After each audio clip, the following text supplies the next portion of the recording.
Welcome to your Barbados Today Evening News Update for Tuesday, July 9th, 2019. So glad you could join us. I'm Carol Williams. Nurses at the Geriatric Hospital are back on the job after staging a sick-out yesterday over staffing concerns. Health Minister Lieutenant Colonel Jeffrey Bostic held urgent talks with the nurses late last night and allayed their fears that nursing assistants won't fill the void left by the reassignment of 14 of the colleagues to the Winton Scott Polyclinic 24-hour operation. At a news conference today, he told reporters the matter was rectified. I did get a call yesterday during the meeting. I was having a joint meeting with the Ministry of Elder Affairs, dealing with care of the elderly, health care and social care. And I heard of some anxieties that were playing out at the Geriatric Hospital, St. Michael District Hospital. And when I checked, yes, I was told that there was a shortage of nurses for the shifts, the morning shift and the evening shift, and subsequently for the night shift. So I actually went to the hospital, Geriatric. I was there last night till very late with speaking with the staff there to satisfy myself, first of all, that the care of the patients was not compromised in any way, and I really thank those persons who came back out or came out to be able to assist. And I had a meeting recently I just came from a meeting with the staff at the hospital who have reported for duty today. Minister Bostic made it clear that government was making every effort to fill the 14 positions in the face of a shortage of nurses. We also plan to bring recruit some of the nurses from Ghana for the district hospitals, all of them, especially nurses who specialize in gerontology, because we want to be able to provide those hospitals with the required number of nurses and trained nurses to be able to render even a higher level of service. But the nurses at the Geriatric Hospital work very hard, the staff. I'm really impressed with them. It was unfortunate that we had a little situation yesterday, but I compliment them for coming back out this morning. They spoke to me and told me some of the issues that have been confronting them, and we are going to work to resolve those issues. But they're committed, as they have always been, to ensuring that our elderly patients are given the very best of care. Police are on the hunt for 2 suspects in several reported cases of ATM fraud. Photos released by the police today showed 2 males believed to be foreign nationals at ATM machines in undisclosed locations. Lawmen have appealed to the public to immediately notify them if they see the men. In addition, they are urging members of the public to be vigilant when conducting transactions at ATMs, especially at night. Murder accused Kimar Antoine Green was today remanded to Her Majesty's Prison Dodds. The 27-year-old of Isolation Road, Belle Plaine, St. Andrew, is charged with the death of 43-year-old Rupert Patrick Stout. Stout was reportedly stabbed to death last Saturday. The accused, who was not represented by an attorney when he appeared before Magistrate Christy Coffey Sargent this morning, will reappear in court on August 6th. Major upgrades have started on National Housing Corporation estates across the country. Minister in the Ministry of Housing, Charles Griffith, made the disclosure today as he led off debate on a resolution for the vesting of Crown lands at Colleton Plantation in St. Lucie. The poor condition of NHC units landed in the spotlight after 17-year-old Kyrique Boyce died after falling into a 100-foot well at Regent Hill in the Pine, St. Michael, last Thursday. Minister Griffith told the House the NHC was severely cash-strapped, but he made it clear it would deal with the poor state of affairs at housing units across the country. He announced that major electrical upgrades will soon be rolled out. The electrical upgrade is going to cost $7,401 per unit at these locations. And this is something that we have to make right as part of the divestment process. And we're doing what is necessary. I know maybe in a week's time or so that electrical upgrade will happen. We have identified those electricians that will be a part of the process, and that will happen very, very soon. The minister also expressed concern about overcrowding. He, however, assured that a plan was in train to address the issue. And the reality is that the same way that I mentioned just now about the rural-urban migration, one of the solutions that we're looking at is, in a sense, thinning out some of these housing estates by providing an opportunity for persons to purchase land outside of the urban corridors. And this resolution today is a step in that direction. And St. Michael South East MP Cynthia Bradshaw, who represents residents in the Pine, the site of the tragedy, and the largest NHC estate, welcomed the work which has begun. She, however, insisted the NHC must fast-track its handling of the problems, while calling for those responsible for the dire neglect of the estates to be held accountable. A sense of urgency must now take place within the National Housing Corporation that has never been seen before. Because it is not just about wells.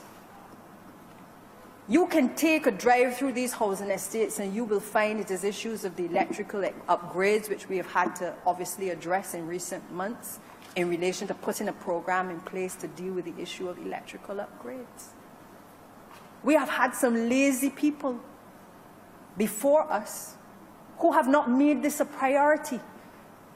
That because in some cases we have not addressed the issues of social welfare for households, that we've found ourselves in a situation where people are living in conditions where for several months they can't afford to pay for electricity. The electricity gets cut off. And because of, as you know, after a certain period of time and it's cut off, it has to be rewired. That an entire block will in some cases have to be rewired at the expense of the National Housing Corporation in order to correct the problem. And what does it say to us, Mr. Deputy Speaker? I know what it says to me. That we have to not just only say we are going to take action now, but we have to hold people to account to make sure that this type of matters never ever present themselves in the history of this country again. In sports, the West Indies will clash with Afghanistan in a full series next November in India. The tour, which runs from November 5th to December 1st, will feature 1 test, 3 one-day internationals and 3 2020 internationals. The West Indies have never played Afghanistan in a test, but have played them in the shorter formats, winning 2 of 6 ODIs and 3 of 4 T20 internationals. The hosting of the Windies marks a busy season of the year for the Caribbean side.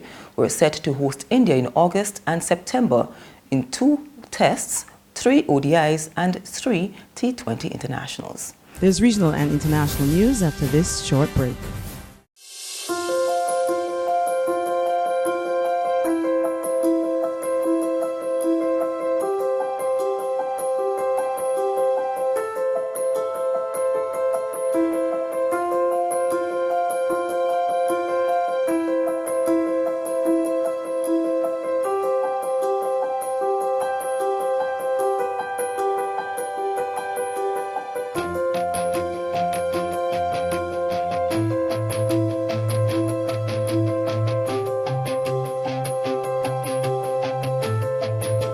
Barbados Today, news you can trust.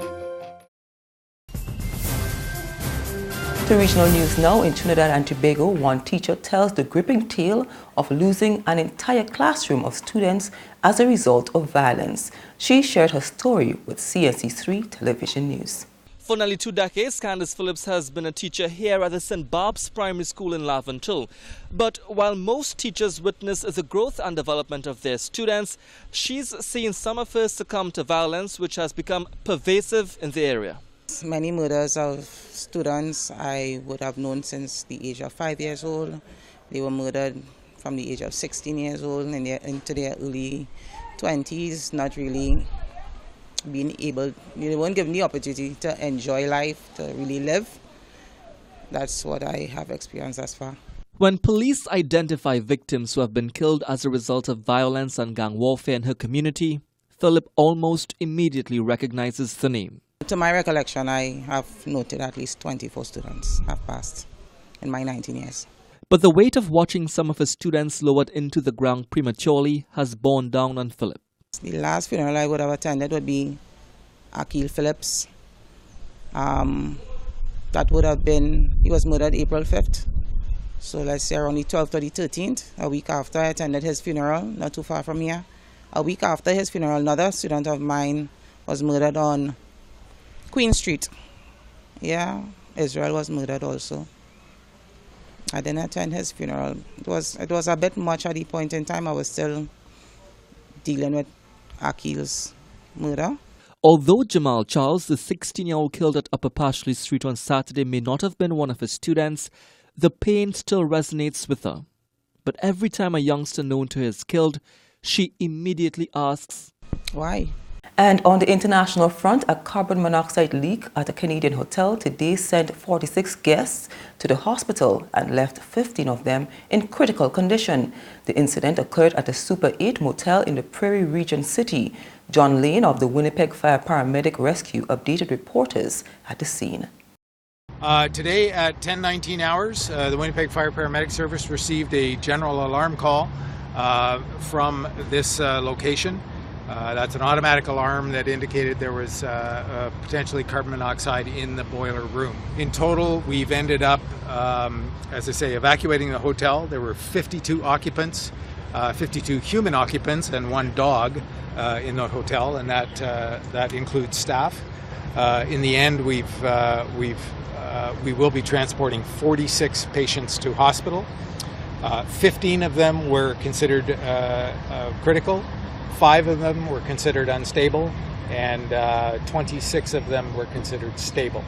I'm very happy to say that none of the patients were requiring resuscitation. None of them were intubated or anything quite invasive such as that, but their carbon monoxide levels were such that they were in the critical category. And that's news, but for the very latest, visit our website at www.barbadostoday.bb. You can also subscribe to our e-paper, email updates, or like us on Facebook. And sign up for breaking news alerts via WhatsApp.